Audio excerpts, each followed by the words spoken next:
তো নবী সাল্লাল্লাহু আলাইহি বিবিগণ বিদায় হজের বেলা ছিলেন হজে। কয়জন ছিলেন? 9 জন একসাথে ছিলেন। বিদায় হজের বছর 9 জন ছিলেন। একটি গাভী জবাই করলেন স্ত্রীদের পক্ষ থেকে, তাদের হুকুম নেননি, তাদেরকে জানাননি, তাদের জানাও ছিল না যে আমাদের কুরবানি কি হচ্ছে। আর জানছেন যে স্বামী আছে, ওনার দায়িত্ব, ওনার ভরণ পোষণের দায়িত্ব, সুতরাং কোরবানি দেওয়া দায়িত্ব ওনার, উনি কোরবানি দিচ্ছেন। তো কোনো ব্যক্তি যদি কারো পক্ষ থেকে কোরবানি করে, জানানো জরুরি নয়, জানাতে পারে, নাও জানাতে পারে, অনুমতি নেওয়া কোনো জরুরি নয়। জি, 1700 এমনকি অপর ব্যক্তি কেউ যদি মনে করে আমি অমুককে খুব ভালোবাসি, তার পক্ষ থেকে একটা এবার কি করব, কোরবানি করব, জানাইতে হবে। হ্যাঁ, যে শেখ আপনার পক্ষ থেকে একটা কোরবানি করছি, না কোনো জরুরি নেই। কি আল্লাহ জানছে কার নিয়ত আপনি করেছেন, ওর কাছে পৌঁছে যাবে, ওর কাছে পৌঁছে যাবে, ওর আমল নামে পৌঁছে যাবে, এবং আপনি যে খরচ করলেন আপনিও নাকি পেয়ে যাবেন ইনশাআল্লাহ। জি, তো 1709 নম্বর হাদিস, আমরা বিনতে আব্দুর রহমান তাবেঈ, বড় ফাকিহ ছিলেন। তিনি বলছেন সামিআতু আয়েশা, মা আয়েশা রাদিয়াল্লাহু তাআলা বিশিষ্ট ছাত্রী ছিলেন তিনি। বলছেন আমি মা আয়েশা রাদিয়াল্লাহু তাআলার কাছে শুনেছি তাকুল বলতে, খারাজনা মা রাসূলিল্লাহ সাল্লাল্লাহু আলাইহি ওয়াসাল্লাম, রাসূলুল্লাহ সাল্লাল্লাহু আলাইহি ওয়াসাল্লাম বেরোইলাম মদিনা থেকে মক্কার উদ্দেশ্যে হজের বছর, বিদায় হজের বছর।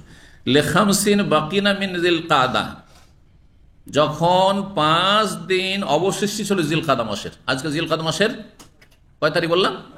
9 তারিখ। 5 দিন বাকি ছিল, তার মানে 25 তারিখ। জিলকাদার 25 তারিখে বেরোচ্ছেন, আর 5টা দিন বাকি আছে।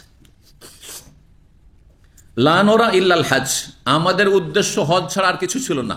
আমরা মনে মনে নিয়ত রেখেছি যে আমরা শুধু কিসের জন্য যাচ্ছি, হজ করতে যাচ্ছে, ওমরাতে নয়। কারণ হজ মৌসুমে ওমরা করা জাহিলি যুগে পরম্পরা, এটাকে বড় অপরাধের কাজ মনে করত।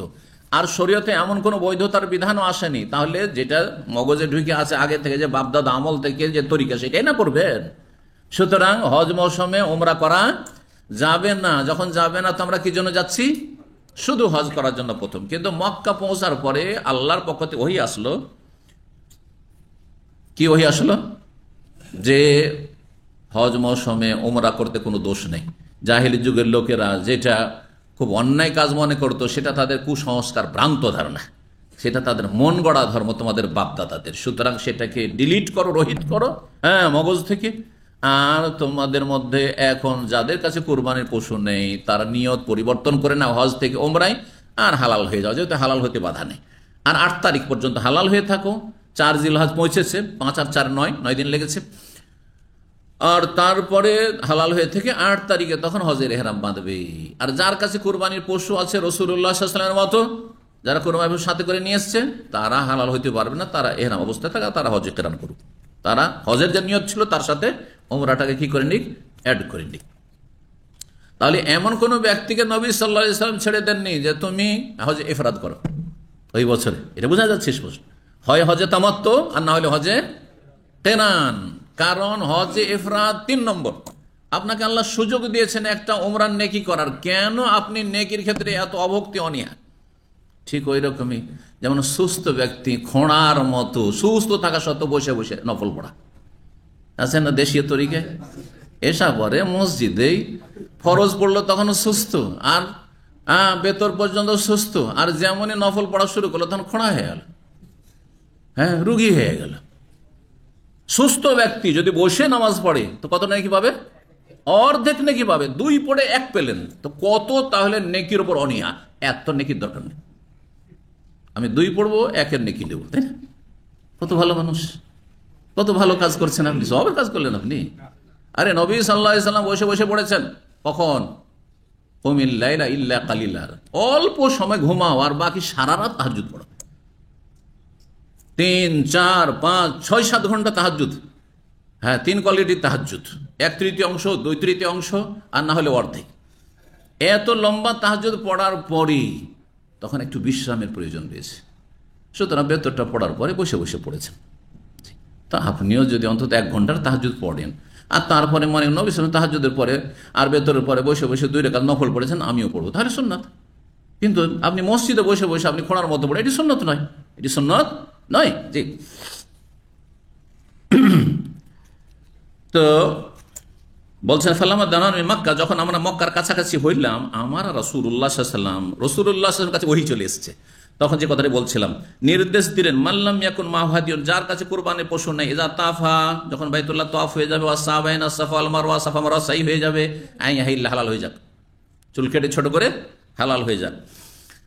ক্বালাত, মা আয়েশা বলছে, ফাদখিলা আলানা ইয়াউমান নাহরি বিল্লাহমি বাকার, তারপরে কুরবানির দিন আমাদের তাঁবুতে গরুর গোশত নিয়ে আসা হইল। লাহম বাকার, গরুর গোশত। হঠাৎ করে নবী সাল্লাল্লাহু আলাইহি ওয়াসাল্লামের বিবিগণের যে খেমা তাঁবু কুরবানির দিন, সেখানে মেনাতে গরুর গোশত নিয়ে আসা হয়েছে। ফাকুলতু, মা আয়েশা বলছেন, তখন যে নিয়ে আসলো তাকে জিজ্ঞেস করলাম, মা হাযা, এটা কোত্থেকে, কে দিল, কিসের গোশত? তখন ওই লোক বলছে, নাহারা রাসূলুল্লাহ সাল্লাল্লাহু আলাইহি ওয়াসাল্লাম আন আজওয়াজিহি, রাসূলুল্লাহ সাল্লাল্লাহু আলাইহি ওয়াসাল্লাম জবাই করেছেন তার বিবিদের পক্ষ থেকে কুরবানি। কি কুরবানি ছিল? উট ছিল না, ছিল কি? বাকার, গরু জবাই করেছেন। একটা গরু জবাই করেছেন, তাই না? একটা গরু জবাই করেছেন। আর বিবি কয়জন? 9 জন। 9 জনের পক্ষ থেকে হবে? হ্যাঁ, এটা একটা সংশয় হাদিসে, এটাকে ক্লিয়ার করে নেন, জি, কাজে আসবে। নবী সাল্লাল্লাহু আলাইহি ওয়াসাল্লাম 7 জন বিবির পক্ষ থেকে একটা গাই করেছেন, বাকি থাকে 2 জন, তাই না? 2 জনের পক্ষ থেকে ওলামারা বলেছেন যে 2টো ছাগল জবাই করেছে, 2টো ছাগল জবাই করেছে, তো হয়ে গেল। এখান থেকে বোঝা গেল যে যেমন বাড়ির কোরবানিতে গরুর ভাগা আছে, ঠিক তেমনি, হ্যাঁ, তেমনি কিসে হজের কোরবানি তো ভাগা, সর্বনিম্ন ভাগা। সর্বনিম্ন যেটা হজে তামাত্তু কেরানের জন্য ওয়াজিব কোরবানি, সেটা হচ্ছে হয় একটা ছাগল, দুম্বা, ভেড়া, ভেড়ি, আর গোটা, ওতে ভাগ চলবে না। আর না হলে গরুর 7 ভাগের 1 ভাগ, আর না হলে উটের 7 ভাগের 1 ভাগ। উটের 10 ভাগের 1 ভাগের হাদিস রয়েছে। কেউ কেউ বলেছে না, সেটা সাজ, আর কেউ বলেছে আমল করা চলবে যদি প্রয়োজন হয়, আর এটাই ঠিক। তো উট যেহেতু গরুর চাইতে বড় পশু, আর তাতে 10-এরও হাদিস রয়েছে, সুতরাং 7 করলে ভালো। আর কেউ যদি উটে 10 জন শরীক হয়, সেটাও অনেক ওলামাদের কাছে জায়েজ, যেহেতু সহিহ হাদিস। তো রাসূলুল্লাহ সাল্লাল্লাহু আলাইহি ওয়াসাল্লাম বিবিদের পক্ষ থেকে গরু ভাগে জবাই করেছেন। তাহলে যারা ফতোয়া দিচ্ছে যে গরুর ভাগা নেই, তাদের ফতোয়া ভুল না? ভুল নয়, ভুল। আচ্ছা, তারপরে আরেক দল একটু তাদের ফতোয়াকে একটু চেঞ্জ করেছে, বলছে যাদের অভাব আছে তারা করবে। আপনি কেন করবেন ভাগ? তাহলে নবী সাল্লাল্লাহু আলাইহি ওয়াসাল্লাম 100টি উট কোরবানি করছেন, এখানে অভাব ছিল কি? নবী সাল্লাল্লাহু আলাইহি ওয়াসাল্লামের একটা উটের 7 ভাগের 1 ভাগ যথেষ্ট। তাহলে 99 প্লাস আরো 6 ভাগ, বাকিটা পুরোটা নফল করছেন, ঠিক কিনা?